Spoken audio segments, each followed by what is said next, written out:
भाषा में आपको समझा रहा हूँ कि आप उसको पकड़ सको, आप जान सको। ये जो मैं बातें बता रहा हूँ, यदि उसको आप नहीं समझते हो तो फिर गीता समझ ही नहीं पाओगे। आप केवल जो है अर्जुन और कृष्ण तक सीमित कर दोगे आप उस गीता को, और गीता जो है केवल अर्जुन और कृष्ण तक नहीं है, वो आप तक है, वो आपकी बात करती है।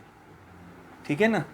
गीता आपकी बात करती है, न कि अर्जुन और कृष्ण की बात करती है। लोगों ने क्या किया है, एक मैं मूल चीज़ बता रहा हूँ, उसको ध्यान में रखिएगा। गीता को क्या हुआ है कि गीता हमारे देश में इस तरह से पढ़ा गया कि जो ज्ञान देने वाला था उसके ज्ञान को बहुत कम लोगों ने समझा। ठीक है?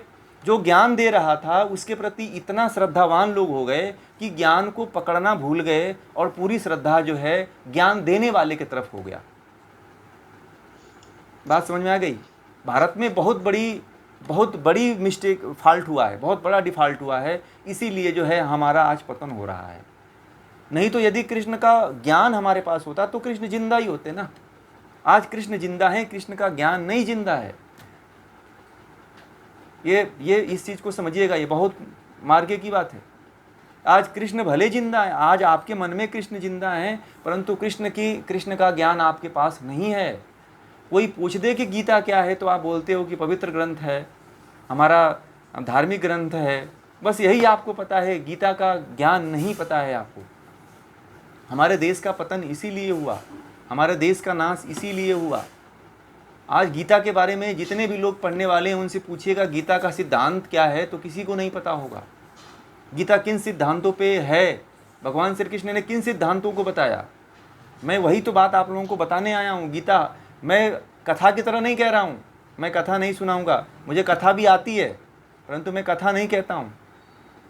मैं जो है आपको मूल ज्ञान से जोड़ना चाहता हूँ कि ज्ञान यदि आपके पास हो गया तो ज्ञान के बल पे कृष्ण जिंदा रहेंगे।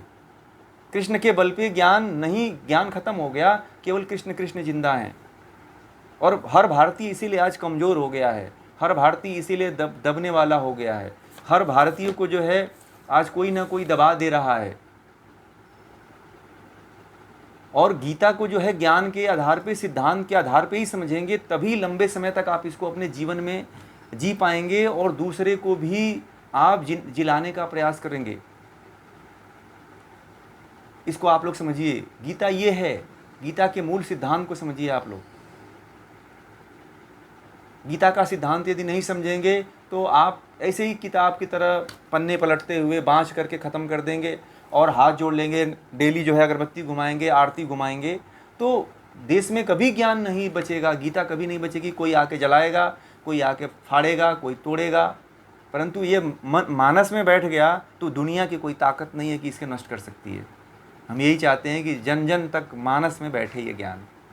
और इस सिद्धांत को, त्रैतवाद, द्वैतवाद और अद्वैतवाद को यदि आपने समझ लिया तो गीता को समझ लिया आपने, पूरा गीता पढ़ लिया, फिर आप जो है किसी को पढ़ा सकोगे। ठीक है? पढ़ोगे नहीं आप किसी को पढ़ा सकोगे। गीता ये कहती है, और यही सिद्धांत को हम बताना चाहते हैं। इस सिद्धांत को समझिए।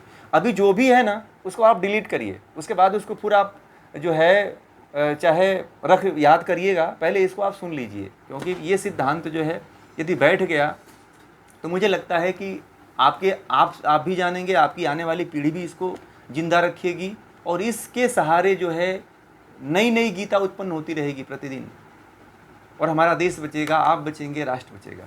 ठीक है जी।